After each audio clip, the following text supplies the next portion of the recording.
Good afternoon, everybody, or good morning for the North Americans. Welcome to this member-exclusive webinar by Mobey Forum and its host card emulation workgroup. We are planning to share the results of the host card emulation survey and go a little bit deeper to that than we have done in the paper itself. And we also would like to open up the discussion how the work was going on in the workgroup and tell you some parts of the untold story behind the HCE paper. The paper will be publicly launched next week, so very soon, and we also are planning to send you the final copy. We will keep you muted in order to minimize the background noise. And at the end, you will have the opportunity to ask questions. You can use the raise your hand function, or then the chat goes as well. I'm happy to introduce our speakers today. So the webinar will be presented by Zaf Kasmi from CaixaBank, who is the chair of the workgroup. Hi, Zaf. Hi, Sippa. Thank you very much. And then Christian Sørensen from Nets, who is the vice chair of the group. Hi, Christian. Hello, Sirpa. Hi. And Zaf will first highlight a little bit of the objective of the paper, why we started to do this and what we wanted to achieve. So I pass on the word to you, Zaf. Thank you very much, Sippa. I think Sippa has given a quite good intro already, but I'm just going to highlight as to how do we get to this point whereby we come up with this title for this paper. So obviously I will put our own example. So CaixaBank's example, when Google first announced HCE in 4.4, we were really excited. Of course, we had already planned to launch our SIM-based NFC payment services, so we started looking at HCE, but it was really, really difficult to find, what solution to go for, who are the stakeholders really, how the security is going to be, and more importantly, how do you go forward? So all these kind of, unanswered questions led us to, write something like this really exciting paper. And of course, this wasn't a smooth ride. It was a really bumpy ride, and I would really like to thank everybody who took part in delivering this paper. So you can see on your screen all these really amazing individuals that really worked hard to bring this paper to where it is right now. And of course, the way we designed our kind of fortnightly or weekly meeting were done in a way that, the beauty of this work group was that we had not just financial institutions, but also HCE solution providers, chip manufacturers, device manufacturers, and even the European Payment Council, just to kind of, be able to have a flavor from everybody on board, and that really, really helped when it comes to tokenization, when it comes to security, to issuing, provisioning, and even, designing the whole ecosystem, if you like. So what I'd like to do quickly is to just run through the agenda for today. What Christian is going to do is to talk about the survey that we carried out, and then I will follow on and then talk about the HCE versus physical SE bit and also transactions. So Christian, I'm going to pass the microphone on to you.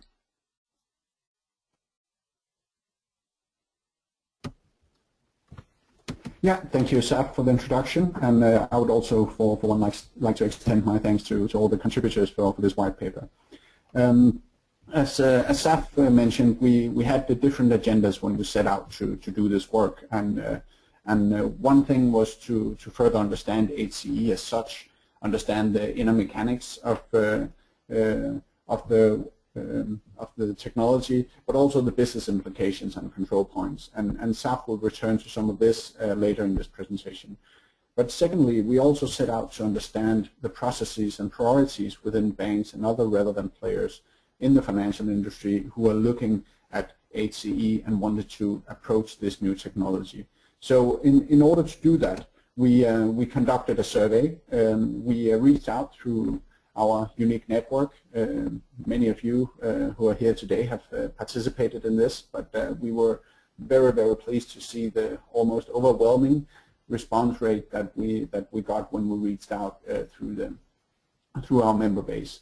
And we received quickly more than 130 responses to our survey. And what we will do here today is to share some of the insights that these results brought us. In the white paper, you will also find more detail about the survey, but allow me to highlight some of the very key findings in this.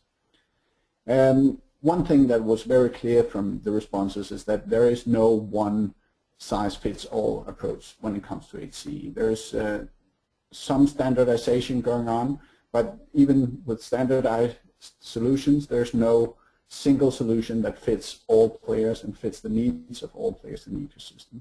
And we could see that when asking people what kind of or what part of the HCE solution would you consider to do in-house as a bank, we could see that we range from 23% wanting to do absolutely nothing to 12% wanting to do everything. And we also saw a distribution of other parts of the solution that were important for, or seen as important by some of the banks to deliver and develop or at least control internally. So we could also see that almost 1 in 5 respondents did not yet know where they saw themselves in this landscape, which reflects the fact that most players in this are still in very early stages of considering HCE. Few are actually doing it. It's also important to note that not everybody that responded were actively working on HCE solutions. So many of these, the responses here, are also a reflection of the general outsourcing strategy by certain banks. So many of the comments we saw were that people were not necessarily currently implementing HCE, but they could foresee what they would do if they were to start the implementation.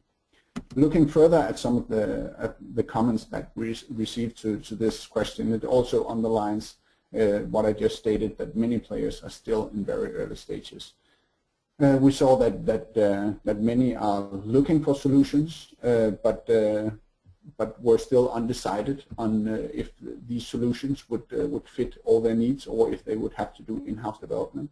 A lot of evaluation is still ongoing, and also we saw that several stated that it could vary from country to country, and even the statement you see in the lower right corner that some even saw HCE as an opportunity to consolidate some of the setups across countries, which was an interesting dimension in the HCE discussion that we had not foreseen, and nor have we addressed it in the white paper, but interesting nonetheless. Since we see many of these players expecting to source at least part of the solution from providers, it brought us to the next interesting question, which was the selection criteria for selecting a solution provider. And there was probably one of the most interesting or surprising parts of our survey. It was not surprising to see that security ranked as the most important aspect of criteria, nor was it very surprising to see that usability followed closely. It was interesting to see that location and maturity of the solution provider ranked relatively low.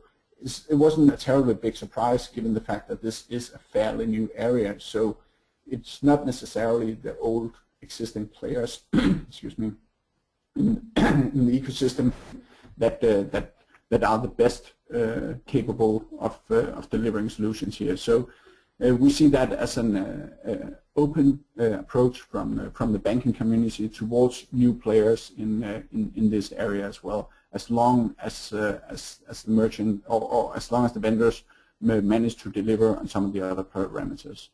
A couple of other interesting observations about this particular question is and that was one of the most surprising to see the scheme endorsement ranked relatively low. Of course, it doesn't mean the scheme endorsement is not important, but it shows that even the scheme's roles are up for revision as a part of this change dynamics in the payments world. Another interesting observation is to see that not necessarily all were looking for end-to-end solutions in the same degree as we have seen earlier. Looking further at some of the comments to this question also highlights that the fact that not all were looking for end-to-end solutions, and one important keyword that really stood out from all the comments, these are just some selected examples, was flexibility. And looking at flexibility and the comments we got around that, we can see it goes 2 or even 3 ways. First, the demand of flexibility in terms of integration to existing infrastructure. Secondly, flexibility in terms of not wanting to end up in a lock-in situation through the use of proprietary solutions and IPR management. Thirdly, and perhaps most important, is that many players ask for flexibility and agility towards new requirements. And once again, it highlights the point that this is a new technology in a dynamic payments infrastructure, and it might be the fact that this is not the end game at all, but it is more of a symptom in a dynamic payments world, and that that requires a greater deal of flexibility from all parties involved in this. Finally, we asked a question about the solution providers out there. It was not an attempt to accurately map all the different providers in the space, but more out of curiosity to see who stood out in top of mind with our members when we asked about HCE. So this is in no way a conclusive list. Mobey Forum does not claim that these are the only HCE providers out there, nor do we even claim that all the providers on the list are what you could consider HCE solution providers. But it's interesting nonetheless to see which companies are being mentioned when we ask about HCE providers. Without going into too much detail about this, I must admit that I was surprised to see some of these names since I for one had no idea that they were working in the HCE space.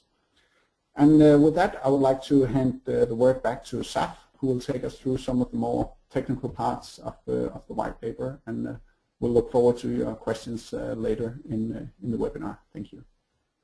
Thank you, Christian. So I'm just going to follow on with what Christian has already kind of highlighted.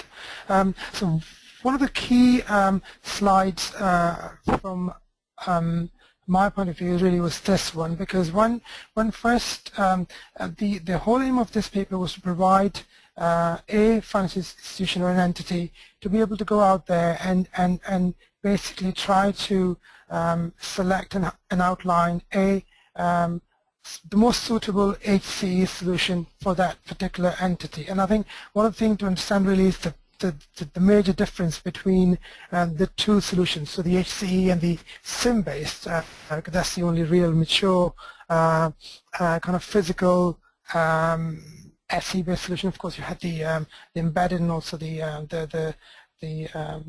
SD card one, but I think SIM-based is the most mature solution out there. So we wanted to highlight the major difference between the two in order for the any entity to be able to understand what they're going to be dealing with. So the physical, traditional physical SE obviously had this physical space, i.e. the secure element, where the sensitive data could be secure, as opposed to the HCE, which is basically is just an application. So I think the security out of all the rest has really has been shifted. The paradigm has shifted really, because the focus of security now, there's no single wire protocol, there's no physical secure element, so it has to be within the wallet of the application itself on the device. And I think this is a really important part of this solution to be able to highlight it. And I think this slide here really tries to highlight the major difference between the two. So you have, you don't have the physical SE anymore. So with this, I can then talk about the roles within this ecosystem. So I think there's a huge hype around, still is, HCE, that now banks are in a way quite free to do whatever they want to do. It's an easy implementation, what have you. But I think there's still a lot of questions to be asked, a lot of unanswered questions rather. So HCE business model seemed to be more straightforward in theory, but since the issuer can do everything themselves, they wanted to, but there are still a lot of difficulties and issues which we found in this paper as well.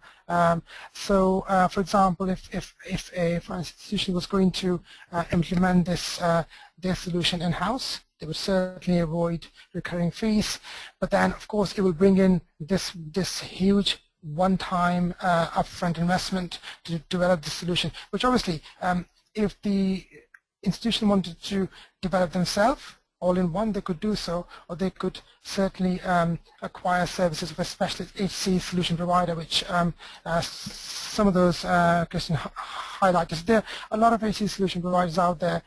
Be happy to engage with the financial institutions. So I think the beauty here really is that this paper really goes out there and tries to highlight all these points as to what should be the criteria, what should be the way forward, and the actual model itself that a financial institution would want to implement. So of course you have the if a financial institution would want to go ahead with a token-based solution, then I must admit that they would have to take into consideration the TSP's charges or fees.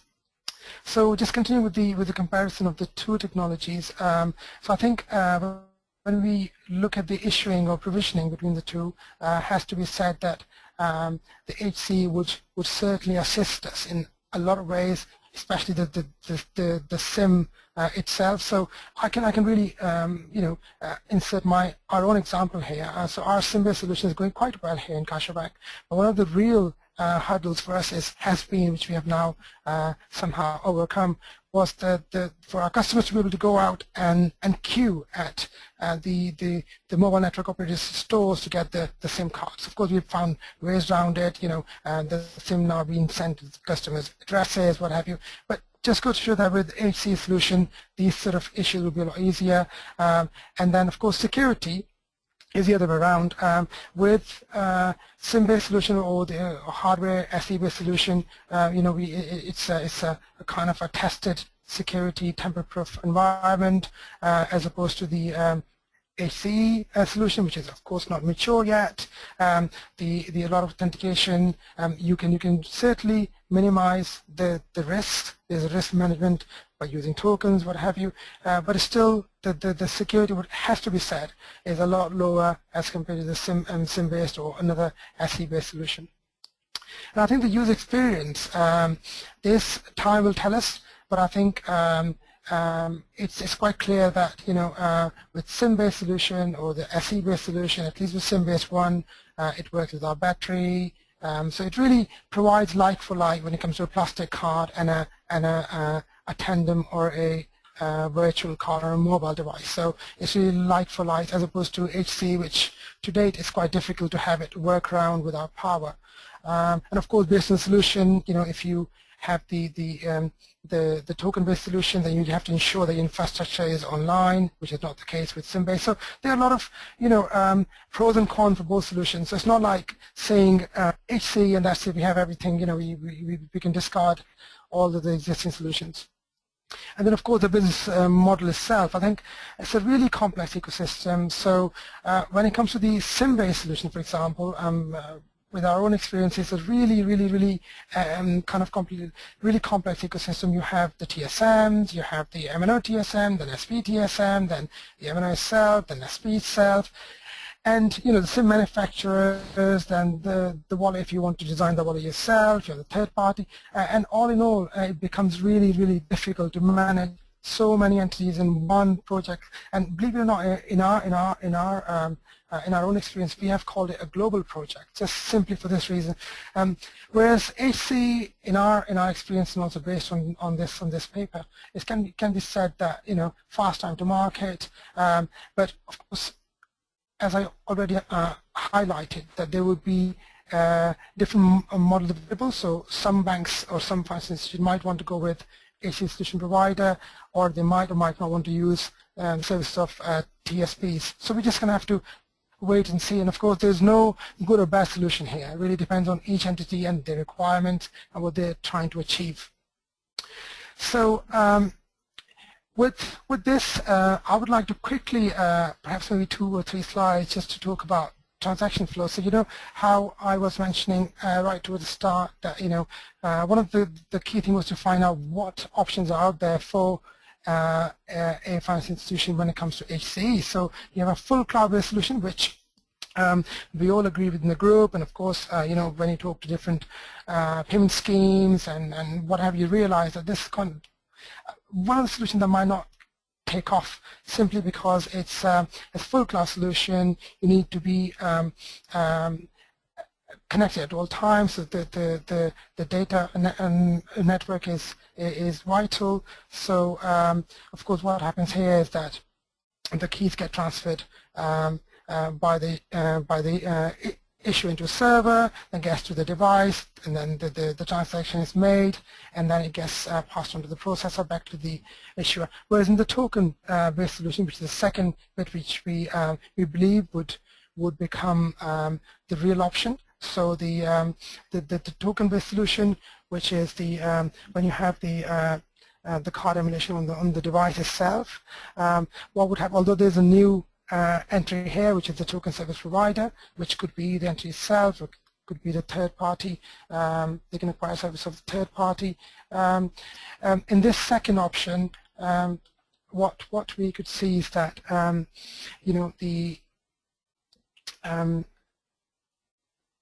the authorizing center then part the card transaction credentials to the server of the token service provider, if you like. So that's where the real PAN is actually stored, and then TSP then generate based on this PAN a number of tokens, not real PANs, that gets passed from the server, and then it gets on the device. When the user makes a payment, it gets filtered out for the PAN recovery back to the TSP, and then the real PAN then gets sent to the actual issuer. And this is just like the real inside of this token-based solution, if you like. And we found while we were producing this paper, this is one of the solutions that would really be implemented for a number of reasons when it comes to security, when it comes to certification from different schemes. And so I think in essence, when we consider all this, I think this paper then tries to provide our audiences to basically what criteria to take into consideration, which solution is best for them, and of course the pros and cons of TSP. So the role of the TSP. So whether it's necessary to use a TSP or not. How that would really basically to compare the pros and cons when it comes to third-party tokenization solutions. So I think that's something that a financial institution would have to really take into consideration. This is in essence what we have tried to present in this paper, and of course the idea now is to continue with this work, and as Sirpa already mentioned, that this paper will be published next week, hopefully by the 19th of November, but the idea is to not stop here. This was just the first part, if you like, or first platform, if you like, just to build a platform. So we would like to continue with these this kind of our set of papers. So we have been, a number of kind of areas and titles have been proposed. You can see them on your screen, from security control points to even legislation and certification. But of course, nothing's for certain yet, and we would like to hear from you as well. If you have any other ideas you would like to add on to this list, then please feel free and get in touch with us. And I think now we can take some questions, and I'll pass the microphone on to Sirpa. Thank you. Thank you very much, Zaf, and thank you, Christian, as well. We've already received a few questions, which is really nice. Louis Size is asking, how does slow network connection affect to HCE transactions? Do you have a view on this? Christian, you are unmuted as well at the moment. Zaf? What if we have slow telecom network connections? So if we have you a want slow to take a stab at that, or sure. if, Sure. Go ahead, Christian. Go ahead, please. Okay, that depends on the implementation. Of course, the full cloud-based HCE solutions will be greatly dependent on the connectivity of the device also during purchase. Whereas the token-based solution, where you store the tokens locally, will not have the same dependency on the speed of network connectivity. Of course, you will need network connectivity from time to time to replenish your storage, your local storage of tokens, but you will not be dependent on the speed of that connection during the time of purchase. Good. Thank you, Christian. The next question is to Zaf about the role of the token service provider. Do we know the pros and cons of Visa, between Visa and MasterCard in this, or in comparison with third-party tokenization solution? I think that's a really good question and a tricky one to. I can highlight maybe a general kind of generic pros and cons when it comes to having a third party. Obviously, the cost is one, and but I think the pros would be that there are a lot of financial institutions out there who would like to really do all-in-one solution themselves, which is great as well. There's one-time investment, but there's more control over their product, their services. And of course, they're doing everything on their own. So there are pros and cons. When it comes to MasterCard and Visa, I am not personally aware of the real major differences between the two. But I don't know if Christian has anything to add to that. Well, I can add a few general comments to that without disclosing sensitive information. But as you also point out, Saf, that of course, looking at token service providers, cost is definitely something that you would like to take into consideration, and we also saw that scoring quite highly at our HCE criteria or solution provider criteria. So of course that is one, and looking at the information that has escaped from Apple Pay, looking at the tokenization pricing, we can see that there are certainly differences between the two schemes in that. Also, I think it's worth adding that for some issuers that are also working in the acquiring space, some of the card-based loyalty that depends on the ability to recognize a customer based on a PAN will also to a certain extent depend on what kind of information do you get back from the de-tokenization process. So if you are not in any way in control of the de-tokenization or do not have influence over de-tokenization, those kind of acquiring services can be difficult to maintain. So depending on what role you want to play, and of course depending on your business model and your budgets, you would want to look at various tokenization service providers. Okay, one more question, Christian. Can you open up do you know anything more about the pricing models, and would you know anything more of the roles of the schemes? What they are going to?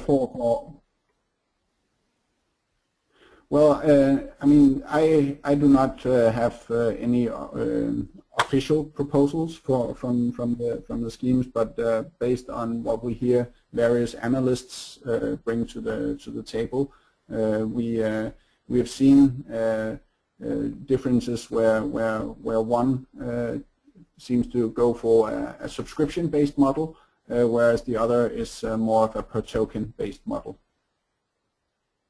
Good. We have another question about the tokenizations and the connectivity. So does the download of the tokens mean that I could make a payment during a moment of no connectivity? Zaf, can you? Okay. Yeah, sure. I think that's quite an important and good question as well. So if I'm not wrong, I think Visa specs says something around 9 tokens can be, up to 9 tokens can be downloaded, if I'm not wrong.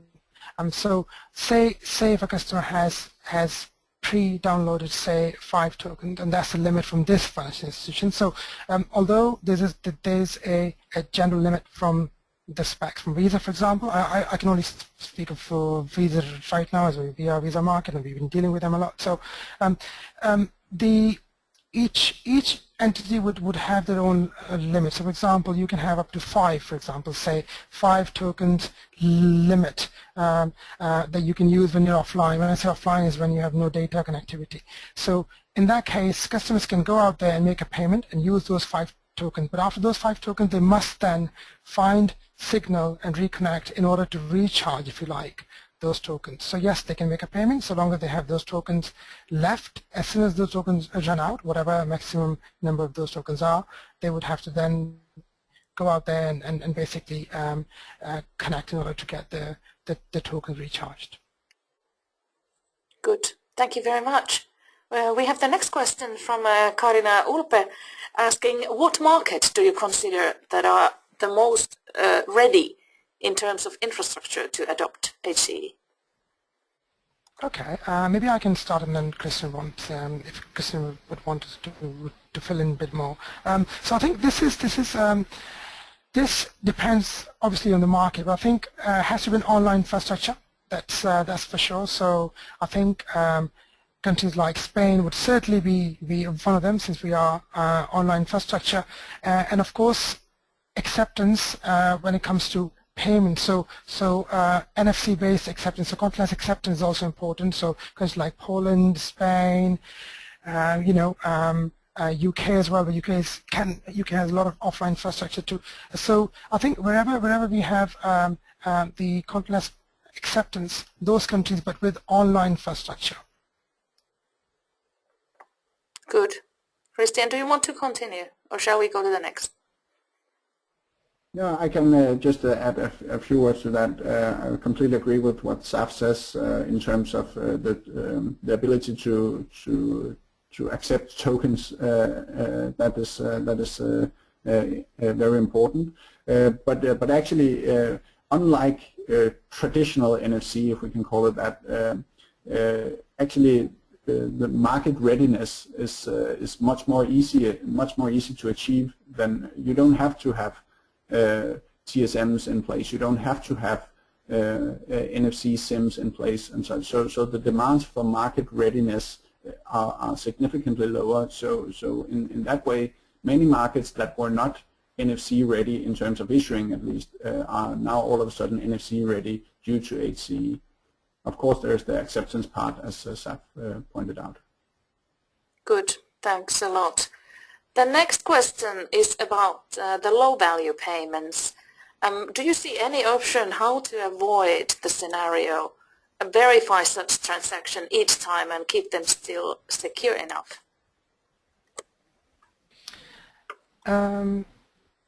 maybe I can quickly say a couple of words. I think this is a tricky one, really, isn't it? Because we again, it would depend on each entity as to how they implement their solution. But I think to begin with, it may well be that most entities might want to have a PIN even for a low-value transaction, that like we saw in our Mobey Day, one of our members bank presented a solution, and even for a transaction as low as €1, there was a PIN. Right, as it stands right now, I personally do not know of a way to, get around it and still ensuring that it's secure, especially coming from SIM-based or SE-based mentality. I think it'd be very difficult for any entity to just go ahead and start off with low-value payment without a PIN. I think it would have to be start off with that, and then gradually, slowly, we might, once we get the trust built up, once this HCE is more mature, we might see more and more options opening up for us to have low-value payment without any PIN. Okay. Questions coming in. The next one is actually twofold.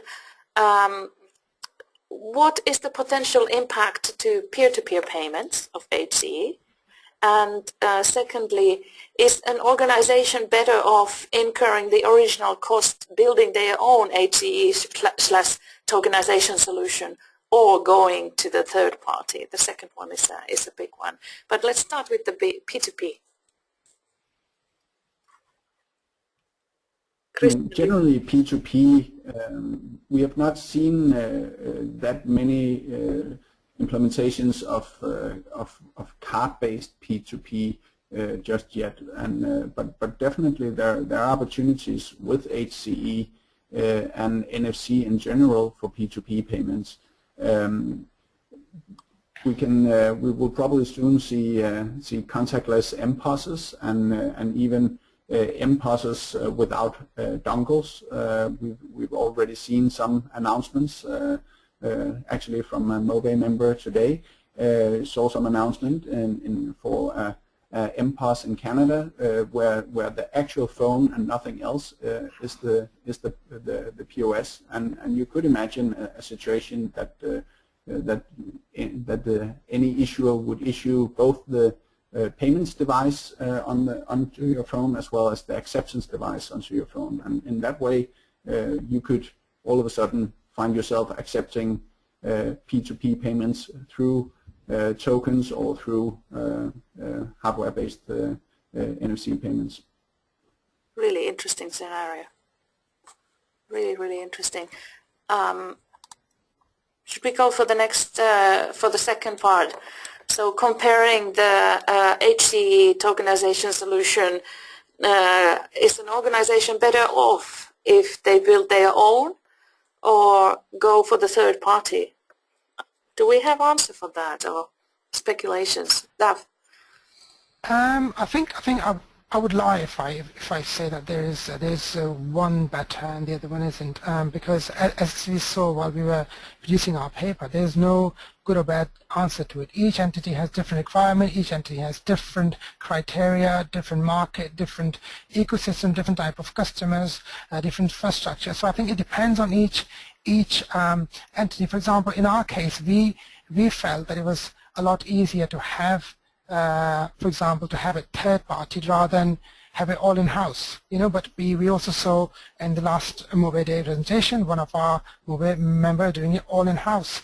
So I don't think there is a good or bad answer to this. Obviously cost again, and of course obviously time to market. That's important because it's in our experience based on this paper and the study that we carried out while producing this paper, it's always going to be quicker if you were to acquire a already developed third party as opposed to you do everything from scratch. So time to market, I think that's an important one for this.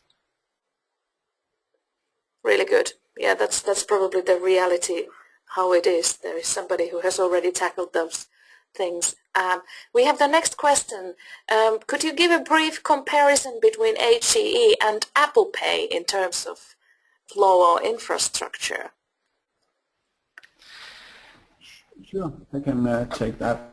There are many, we see many comparisons between the two and also many similarities because often when we talk about HCE and also as we've done throughout this webinar, we tend to link it to tokenized payments.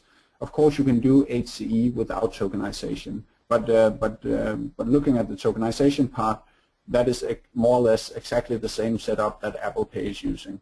So Apple Pay is not using HCE because they have the physical secure element with the actual payment applications for the different schemes on that embedded secure element, but they still utilize the tokens and the flow of issuing the tokens to the device, storing the tokens on the device, delivering the tokens to the POS, having the tokens resolved by the token service provider, and so on and so forth. So in that respect, there are quite a few similarities when we talk about tokenization, because it's basically the same. When it comes to HCE versus hardware-based security in terms of the communication with the POS and what's going on the device, there are some differences that are similar to the differences that we have highlighted in the comparison of technologies. Good. There was actually a continuation question of the HCE. What are the competitive advantages of HCE solution compared to Apple Pay? Can they really be compared in that sense? I mean, since they, at least as of now, target different platforms. I mean, with iOS you have Apple Pay. With Android and BlackBerry you have HCE. It's hard to compare the technologies in terms of competitive advantages. It's more of market reach, I would say, right now. Good. Was there something, Zaf, you wanted to add? Well, I just wanted to add exactly. I totally agree with what Christian is saying. I don't think we can really compare the two. They are, as Christian really rightly highlighted earlier, it's a complete. To me, it's a complete different ecosystem altogether. You know, we are talking about two different hardware devices, two different OSs, and then two different implementations. There's a secure element in one. Yes, there's a tokenization there, but there's no HCE. So I think that there are two different systems altogether. I think the only thing that I see is that it depends on the market, though. The real advantage would be where the market, where, for example, in our case, we have more Android users than our iOS users. So I think in that sense, we have more advantage going down HCE route right now. But this not to suggest that maybe in the future iOS market is not going to grow. But as it stands, from our point of view, I think going down HCE route is more advantageous than going for Apple Pay right now, if it was to be available in Europe, which it isn't yet. So I think in that sense, HCE has a bit of a kind of upper hand. Exactly. Exactly. There was one specific question still before the very last one. Do tokens have a standard or maximum value?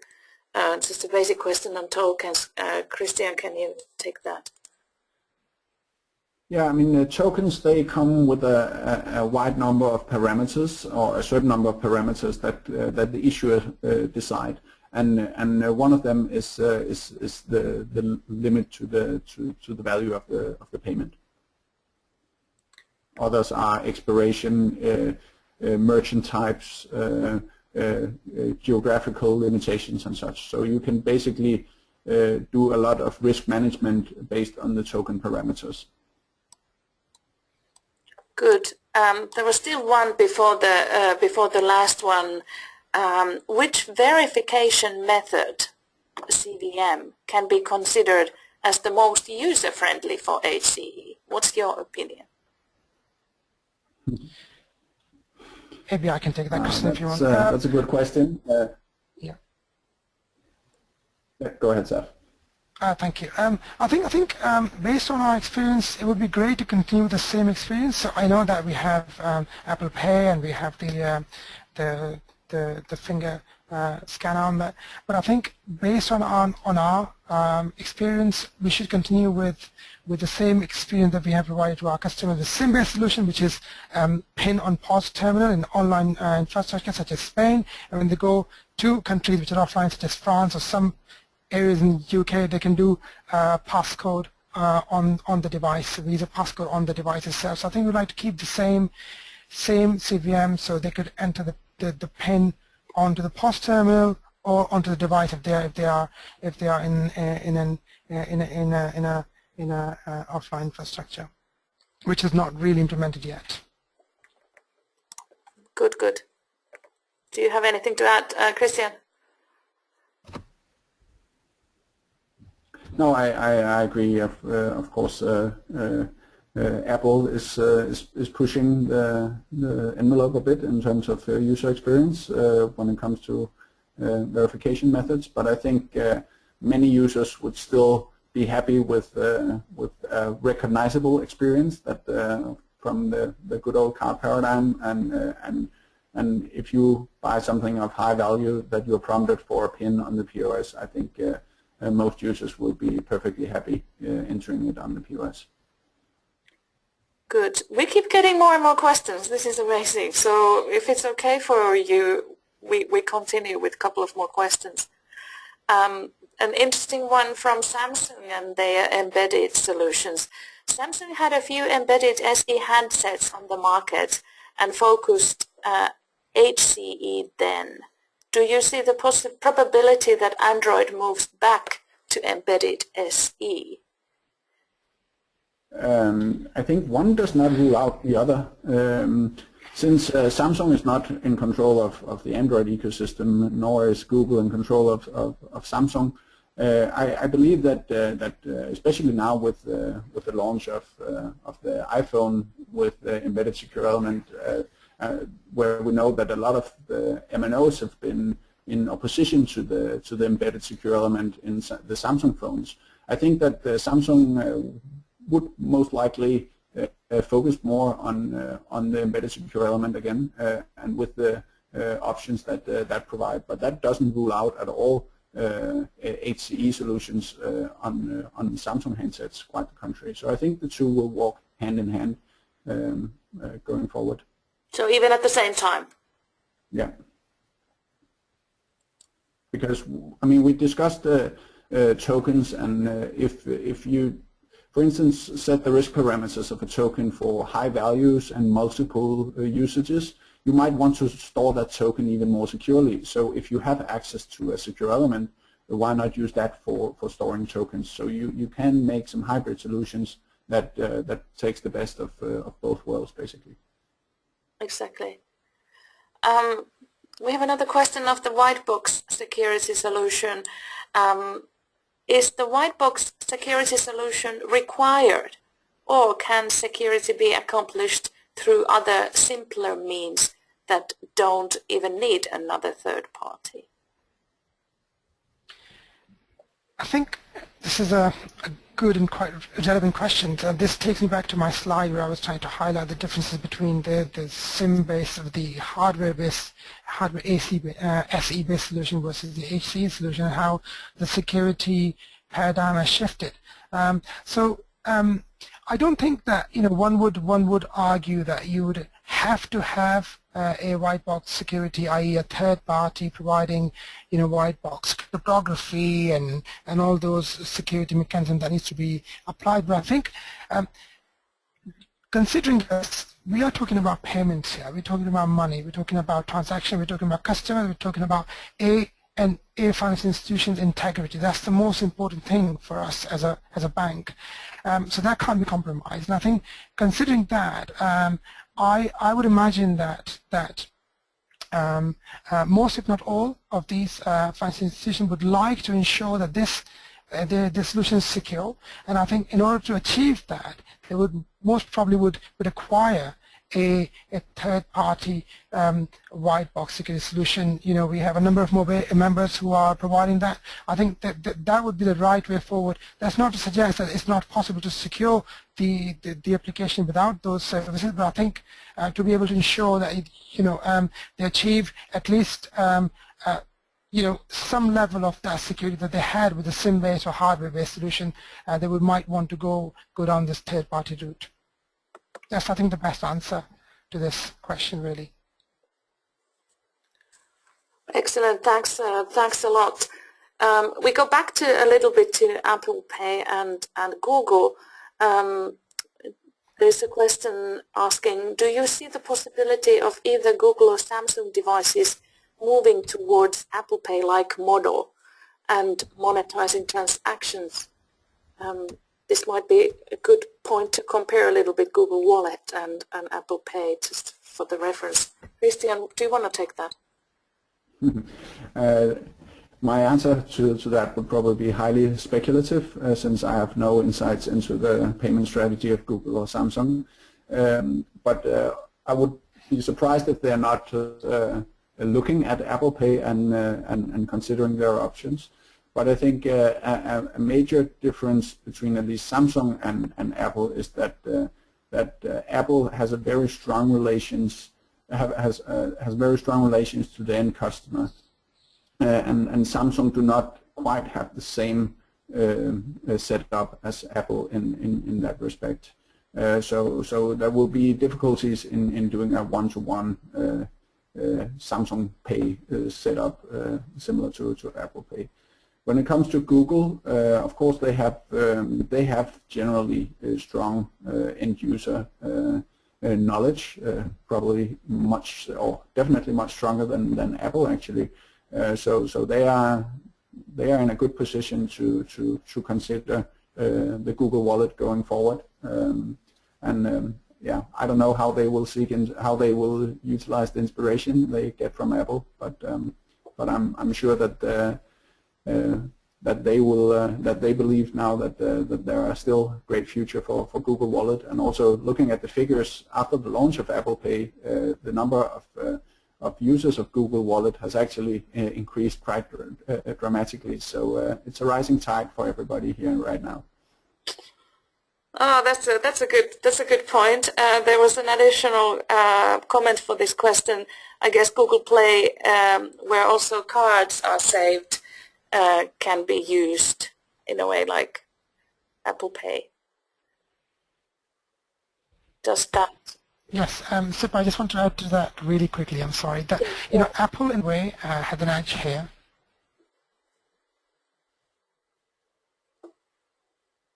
Like what? What do you mean? Did we lose you? Sorry, Sip, can you hear me? Okay? Yeah, now I can hear you. Say it once more, please. Oh, I'm really sorry. No, I was just saying that I just wanted to chip in really quickly. I think what Kristen says is amazing.